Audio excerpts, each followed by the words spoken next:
Once you start at your GarageBand project, you're going to be able to see on your right hand side over here all of these loops. These are all very easy to get to. You'll know that you're in the right setup if you have this little loops icon highlighted in blue down here at the bottom. This is called the metronome down here, and that'll give you a little ticking sound that sort of keeps you on beat. You'll hear it in a moment once I put a track up here. So there's a bunch of different options and categories here that you can choose. For example, if I choose urban, I can start off by listening to some sounds that are in here. So if I just click on one. So let's say I like that one. I'm going to go ahead and grab it.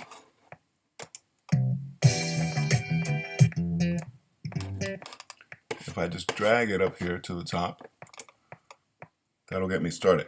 You'll notice that red line that's moving across the screen right now. That's what is actually going to be reading your file.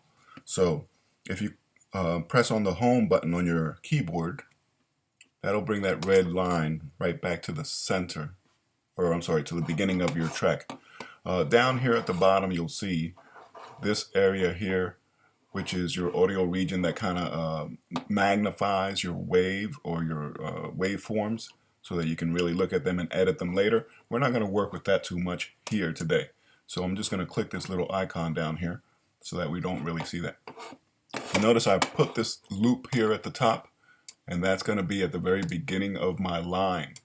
And this red line, as it moves across from left to right, will be reading whatever files I put on this timeline. This is the timeline where your loops or your clips, your sound clips are going to be living, and where you're going to be composing all of your song.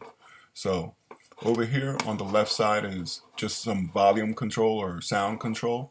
The knob with the L and the R on here are going to allow you to adjust so that your sound is balanced. In other words, you're either going to be more to the left or more to the right if you click on that little dot and drag it.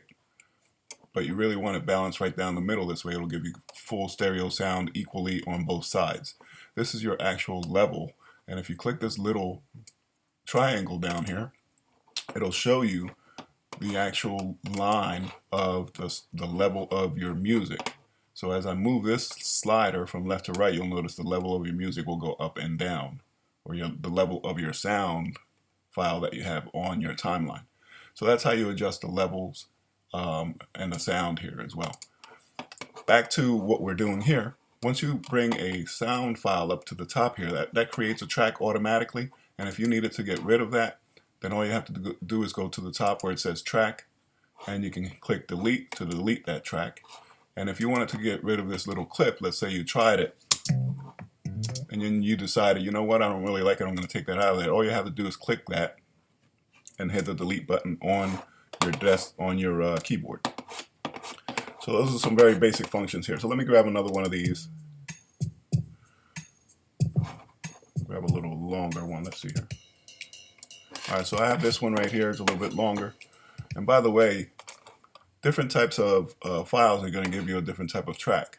So for example, this one is a green one. This one, as you notice, was a blue one. But and then right here, you'll be able to see the number of beats that each one of those tracks are. So it's important for you to know that all of these tracks are probably going to be at a 4 count. So they're multiples of 4. You'll see this one's only 4 beats. This one's 8 beats. This one right here is 16 beats long.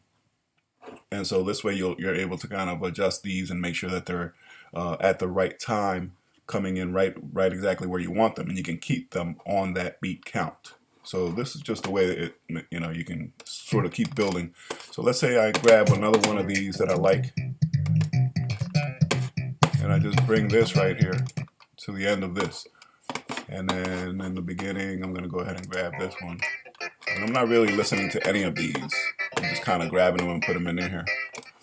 So I put them in here towards the end of this so that you can see how this gets built up. Again, if I press on the home button on my keyboard, it'll bring that red line all the way to the beginning so I can see it from or hear it from the beginning. And when I play it, you'll notice that the track, as that red line gets to it, that's when it'll start to play.